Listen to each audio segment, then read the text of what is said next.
आप में से बहुत सारे लोग एडवांस फ़िल्टर लगाना तो जानते होंगे कि एडवांस फ़िल्टर कैसे लगाया जाता है और उसको लगाने के लिए हमें क्या करना पड़ता है। अगर आप एडवांस फ़िल्टर नहीं जानते बेसिक से तो आप इससे पहले की वीडियो देख सकते हैं, वहाँ पर मैंने बेसिक एडवांस फ़िल्टर आपको लगाना बताया है।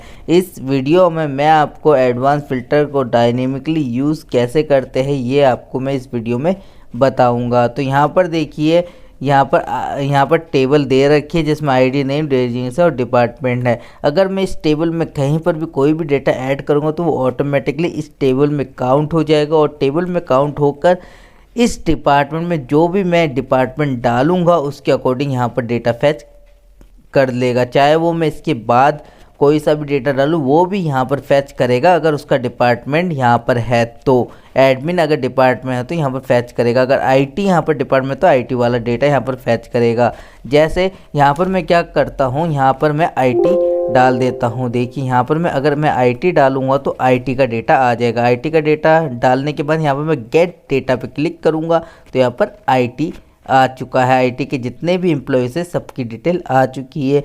और यहाँ पर देखिए जो ये बटन है, ये बटन बहुत यूनिक है, बहुत अच्छा दिख रहा है। तो ये बटन कैसे बनाया है ये भी हम देखेंगे। और ये जितना भी मैंने यहाँ पर फंक्शन यूज़ किए हैं, जितने भी मैंने यहाँ पर फ़िल्टर यूज़ किए हैं तो वो बिल्कुल भी VBA का यूज़ नहीं किया है इसमें। तो ये विदाउट VBA है और VBA के बिना आप यहाँ पर फ़िल्टर का यूज़ कर सकते हैं। और इतना ही नहीं, अगर आपको दूसरी सीट पर डेटा फ़िल्टर करना है इस सीट से तो वो भी आप आसानी से कर सकते हैं। यहाँ पर देखिए कि यहाँ पर डेटा दे रखा है तो यहाँ पर डेटा फैच करके लाना है। तो हमें क्या करना है, यहाँ पर अगर मैं आईटी लिखता हूँ तो आईटी का पूरा डेटा नीचे फैच होके आ जाए, क्योंकि यहाँ पर देखिए इस सेट में कहीं पर भी कोई एक्स्ट्रा टेबल नहीं है जहाँ से डेटा फैच होकर आएगा।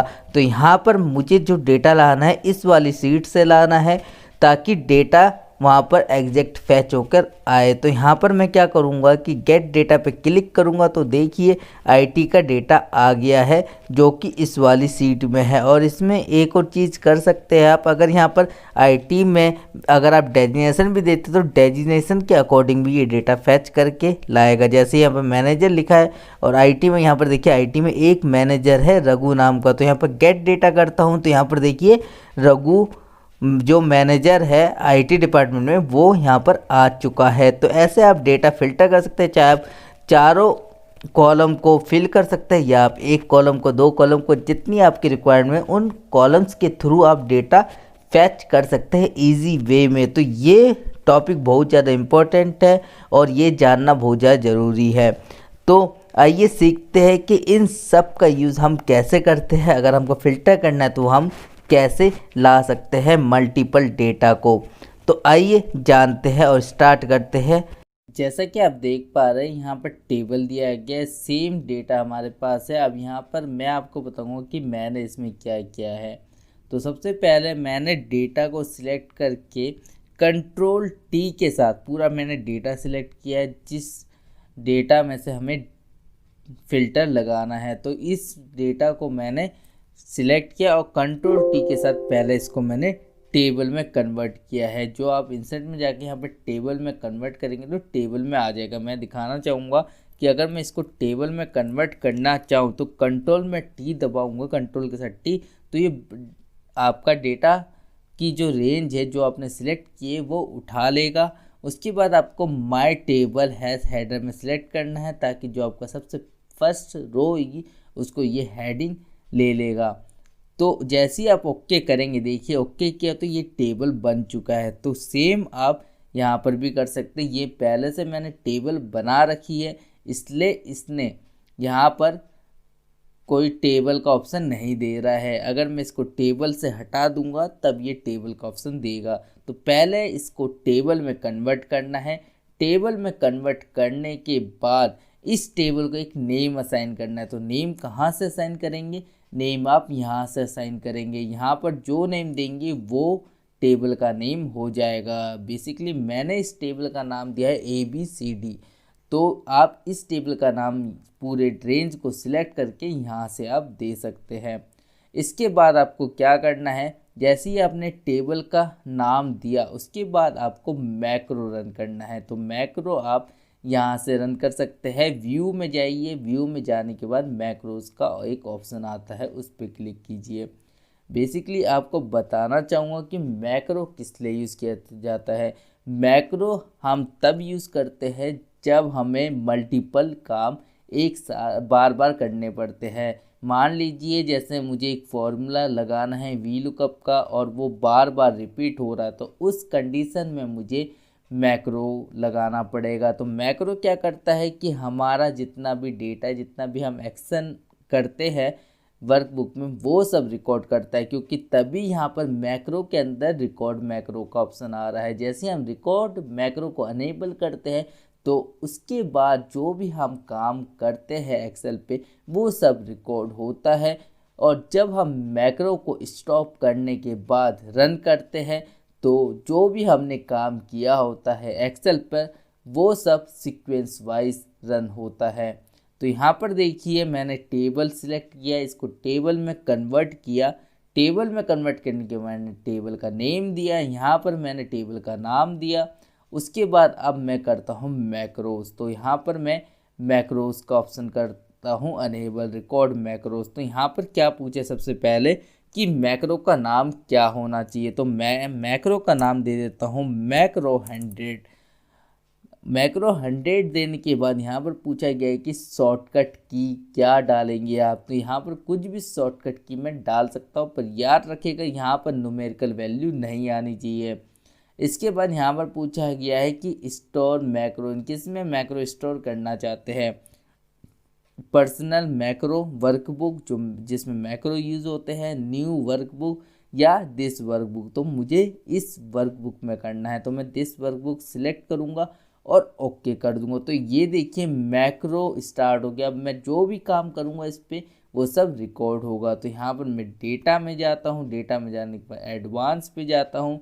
एडवांस में जाने के बाद यहाँ पर देखिए कि यहाँ पर टेबल का नेम पूछा है, यानी कि लिस्ट रेंज। तो ये बाय डिफ़ॉल्ट रेंज ले लेगा, जहाँ पर भी आपका सिलेक्शन होगी वो बाय डिफ़ॉल्ट उठा लेगा। बट मैं यहाँ पर लिस्ट रेंज को हटा के मैं यहाँ पर टेबल की रेंज सिलेक्ट करता हूँ। तो टेबल की रेंज सिलेक्ट करने के लिए मुझे F3 प्रेस करना पड़ेगा। तो यहाँ पर देखिए ABCD आ गया है, जो कि मेरा इस वाली टेबल का नाम है। तो मैं इसको ओके करूँगा और यहाँ पर देखिए कि ABCD आ चुका है। और यहाँ पर क्राइटेरिया रेंज पूछा है। तो क्राइटेरिया रेंज वो रेंज होती है जिसके थ्रू हमें डेटा फैच करना है। तो हमें इस रेंज के थ्रू डेटा फैच करना है, तो मैं हेडिंग के साथ पूरी रेंज सिलेक्ट कर लूँगा। उसके बाद कॉपी टू अनदर लोकेशन। तो कॉपी टू अनदर लोकेशन में वो लोकेशन आनी है जहाँ पर हमें ये डेटा फ़िल्टर करवाना है। तो यहाँ पर देखिए कि मैं ये वाली रेंज सिलेक्ट करूँगा ताकि ये रेंज में जो भी डेटा है वो फ़िल्टर होके आ जाए। उसके बाद मैं यहाँ पर क्या करूँगा, ओके कर दूँगा। देन ओके मैंने कर दिया है और ये मैक्रो हो गया है कंप्लीट। इसके बाद मुझे व्यू पे दोबारा जाना है, मैक्रो पे दोबारा जाना है और यहाँ पर स्टॉप रिकॉर्डिंग कर देना है। तो ये मैक्रो स्टॉप हो चुका है और मैक्रो का नाम जो मैंने दिया था उस नेम से आ चुका है। अगर आपको देखना है कि मैक्रो रिकॉर्ड हुआ है या नहीं, आपको मैक्रोस में जाना है और व्यू मैक्रोस में जाना है। तो यहाँ पर देखिए मैक्रो 100 के नाम से एक आ चुका है। मैं आपको जूम करके बता देता हूँ, ये देखिए मैक्रो 100 के नाम से आ चुका है। तो यहाँ पर आपको क्या करना है कि ये तो आ चुका है, इसके बाद आपको एक बटन क्रिएट करना है। तो बटन क्रिएट कहाँ से करेंगे आप?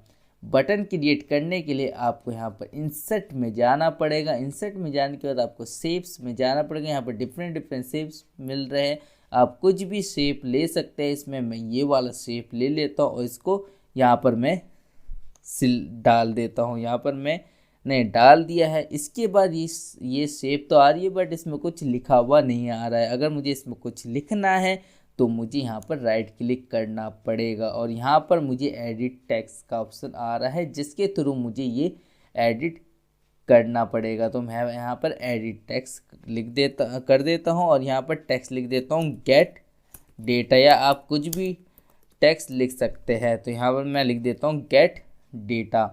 तो इसके बाद यहाँ पर देखिए कि ये बटन बन चुका है। इसको अगर मुझे अरेंज करना है, मतलब सेट करना है, तो मैं यहाँ से देखिए कोने कोने में यहाँ पर डॉट के निशान आ रहे हैं, तो इसके थ्रू आप अरेंज कर सकते हैं। इसकी साइज़ डिफाइन यहाँ से कर सकते हैं आप। तो मैंने ये कर दिया है। इसके बाद देखिए कि ये थोड़ा अटपटा सा लग रहा है, डिज़ाइन थोड़ा अजीब सा लग रहा है। अगर मुझे इसको थोड़ा डिज़ाइन में करना है तो मुझे क्या करना है, फॉर्मेट में जाना है और यहाँ पर देखिए बहुत सारे डिज़ाइन आ रहे हैं बटन के। तो यहाँ पर मैं किसी भी डिज़ाइन में लगा सकता हूँ, ये कोई भी डिज़ाइन इसमें डाल सकता हूँ। तो अगर मुझे जैसे कि ये डिज़ाइन अच्छा लग रहा है तो मैं ये वाला डिज़ाइन सिलेक्ट करता हूँ और यहाँ पर देखिए ये डिज़ाइन आ चुका है। बट इस पर अगर मैं क्लिक करता हूँ तो कुछ वर्क नहीं हो रहा है। क्यों नहीं हो रहा? क्योंकि अभी इसमें मैंने मैक्रो असाइन नहीं किया है। अगर मुझे मैक्रो असाइन करना है तो मैं क्या करूँगा, राइट क्लिक करूँगा, उसके बाद असाइन मैक्रो पे जाऊँगा। असाइन मैक्रो के जाने के जो मैक्रो मैंने अभी क्रिएट किया है वो मैक्रो मैं इस लिस्ट में देखूँगा, क्योंकि जितने भी मैक्रो मैंने बनाए हैं वो सब इस लिस्ट में आएंगे। तो मैं यहाँ पर मैक्रो 100 सेलेक्ट कर देता हूँ, क्योंकि अभी अभी जो मैंने मैक्रो बनाया है वो मैक्रो 100 है। उसके बाद मैं यहाँ पर ओके करता हूँ तो ये मैक्रो असाइन हो गया है। अब देखिए यहाँ पर मैं अगर मैं एडमिन लिखता हूँ, देन यहाँ पर मैं गेट डेटा पे क्लिक करता हूँ, ये देखिए एडमिन का डेटा आ गया है। अगर मैं यहाँ पर HR लिखता हूँ और गेट डेटा पे क्लिक करता हूँ तो HR आ गया। देखिए दोनों काम कर रहा है। अगर मैं यहाँ पर IT भी सेट करता हूँ ये भी काम कर रहा है। अगर मैं यहाँ पर HR सिलेक्ट करके ये दबाता हूँ तो यहाँ पर नीचे वाला बटन काम कर रहा है। तो ऐसे आप मैक्रोस का यूज़ करके अपने फ़िल्टर को डायनेमिकली बना सकते हैं। अब देखिए सेकंड सीट में मैं कैसे अप्लाई करूँगा वो भी जानना बहुत ज़्यादा ज़रूरी है। तो यहाँ पर मैं सीट में जाता हूँ और यहाँ पर देखिए कि यहाँ पर भी अगर मैं IT लिखता हूँ तो यहाँ पर डेटा चेंज हो रहा है। बट मैं दूसरा बटन आपको बना के दिखाऊंगा कि मैंने इसमें क्या किया एक्चुअल में। तो आप इस सीट में कहीं पर भी क्लिक कर सकते हैं। ऐसा ना हो कि आपने कहीं पर भी क्लिक नहीं किया हो, आपको कहीं ना कहीं पर क्लिक करना है ताकि आप सिस्टम को बता सके कि आपको इस सीट में मैक्रो यूज़ करना है। तो मैं यहाँ पर क्लिक कर लेता हूँ। उसके बाद मैं व्यू पे जाता हूँ और राइट साइड में मैक्रो पे जाने के बाद यहाँ पर मैक्रो रिकॉर्ड कर देता हूँ। तो मैक्रो रिकॉर्ड करने के बाद मैं मैक्रो का नाम दे देता हूँ 101, मैक्रो 101। और यहाँ पर शॉर्टकट कीज़ मुझे नहीं डालनी तो मैं इसको छोड़ देता हूँ और यहाँ पर मैं लिख देता हूँ दिस वर्कबुक। डालने के बाद मैं ओके कर देता हूँ और यहाँ पर देखिए कि मैक्रो स्टार्ट हो चुका है। अब मुझे क्या करना है, मुझे सेम एक्शन लेना है। यहाँ पर डेटा में जाना है, एडवांस में जाना है। एडवांस में जाने के बाद यहाँ पर आपको F3 प्रेस करना है और आपको सेम टेबल का नाम लेना है जो कि आपने पहले सिलेक्ट किया था। तो मैंने पहले जो टेबल सिलेक्ट की थी वो ABCD की टेबल थी, इसको मैं सिलेक्ट कर लेता हूँ। और यहाँ पर आपको क्राइटेरिया रेंज लेना है। तो क्राइटेरिया रेंज में इस बार इस टेबल का क्राइटेरिया आएगा, तो मैं इस टेबल का क्राइटेरिया ले लेता हूँ।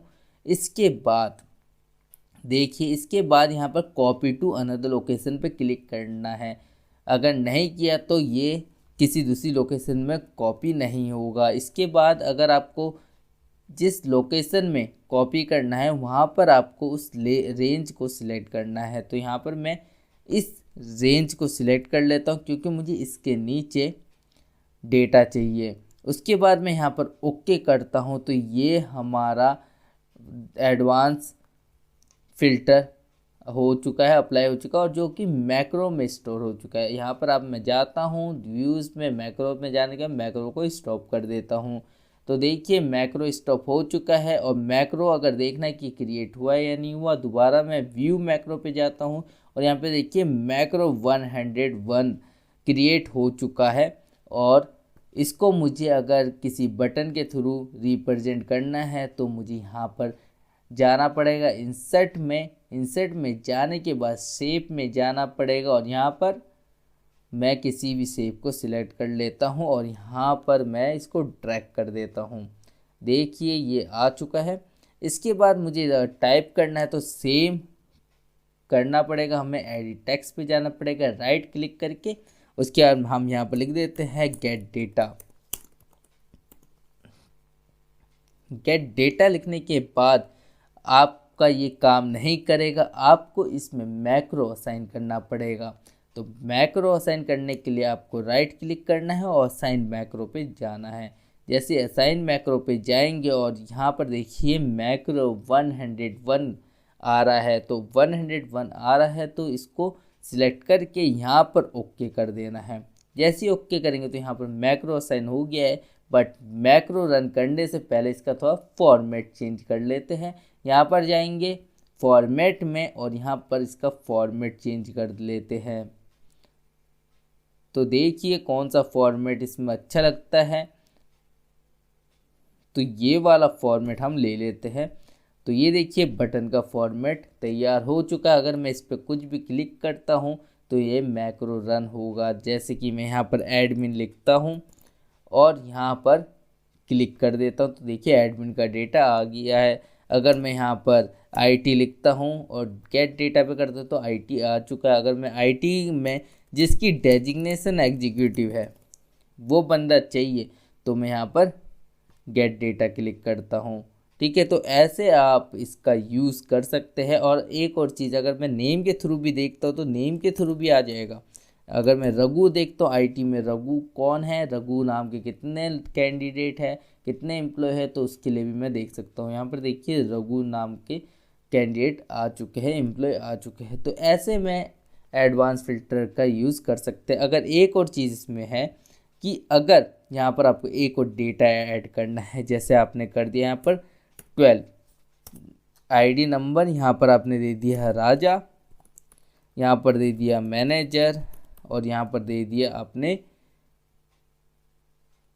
आईटी।